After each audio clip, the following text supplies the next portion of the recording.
السلام عليكم ورحمة الله وبركاته. ازيكم يا جدعان؟ عاملين ايه؟ معاكم هوري محمود ورجعت لكم فيديو جديد. بس قبل ما اشرح بكده الفيديو بتاع النهارده من حاجة ما تنسوش تعملوا لايك وشير السبسكرايب وتفعل زر الجرس عشان كل ما انزل فيديو يوصلك. اتصل على النبي تحت في الكومنتات. طب يا جماعة فكرة الفيديو بتاعت النهارده هي شرح فكرة الفيلم.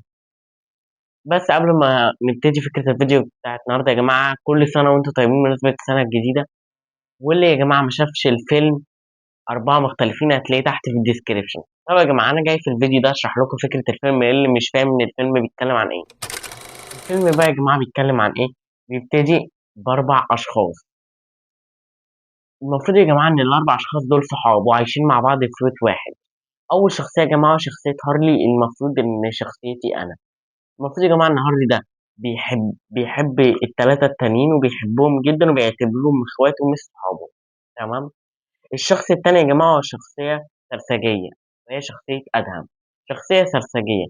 الشخصية التالتة يا جماعة وهي شخصية محمد، شخصية متنمرة.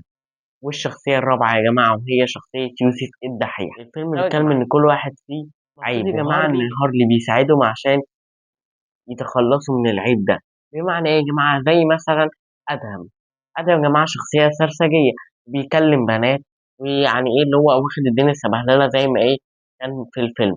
فالمفروض إن هارلي بيحاول يخلي أدهم يبقى شخصية عادية ويركز في تعليمه ويركز. الشخصية التانية يا جماعة اللي هي شخصية محمد المتنمر، اللي هو يا جماعة محمد بيقعد يكلم صحابه ويتنمر على الرجال ويتريق عليهم ويضحك عليهم. هارلي برضه بيحاول يخلي إن محمد ده يبقى شخص مش متنمر ويبقى كويس. الشخصية التالتة يا جماعة شخصية يوسف الدحيح. طب يا جماعة المفروض إن يوسف دحيح بيذاكر، يعني ما فيهوش أي عيب، لا عيبه إن هو بيذاكر كتير يا جماعة. والمذاكرة زي ما أنا قلت في الفيلم مش وحشة، بس إن هو بيذاكر كتير ما بيلحقش يقعد مع أصحابه. ما بي يعني بيذاكر طول الوقت، ما بيلحقش يعمل أي حاجة تانية غير المذاكرة. والمفروض هارلي برضه بيساعده إن هو يذاكر بس برضه يعيش حياته طبيعي جدا. طيب يا جماعة الفيلم بقى بيتكلم عن كده. والمفروض إن في الفيلم هارلي بيلعبهم لعبة.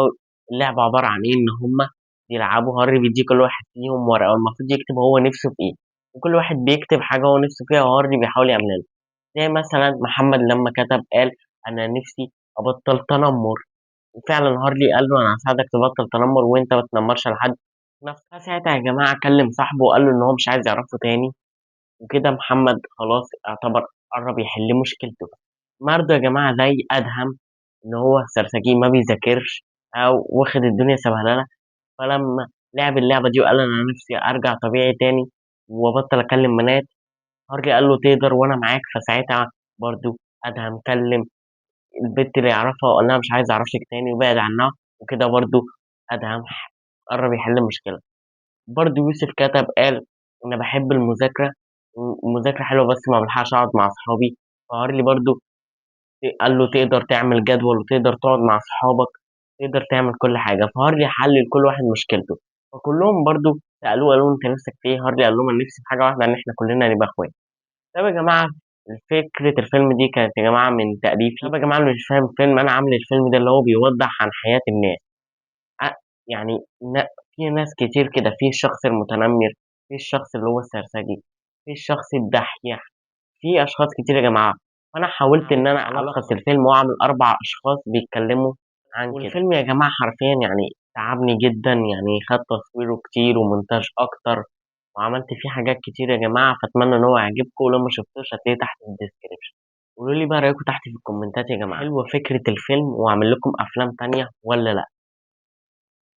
وعايزكم تقولوا لي تكتبوا لي تحت في الكومنتات يا جماعه الفيديو الجاي عايزين اعمل لكم الجزء الثالث من الطفل الاصفر ولا لأ؟ الحمد لله يا جماعه الجزء الثاني عجب ناس كتير يا جماعه. فقولوا لي تحت في الكومنتات لو عايزين الفيديو الجاي يبقى الجزء الثالث.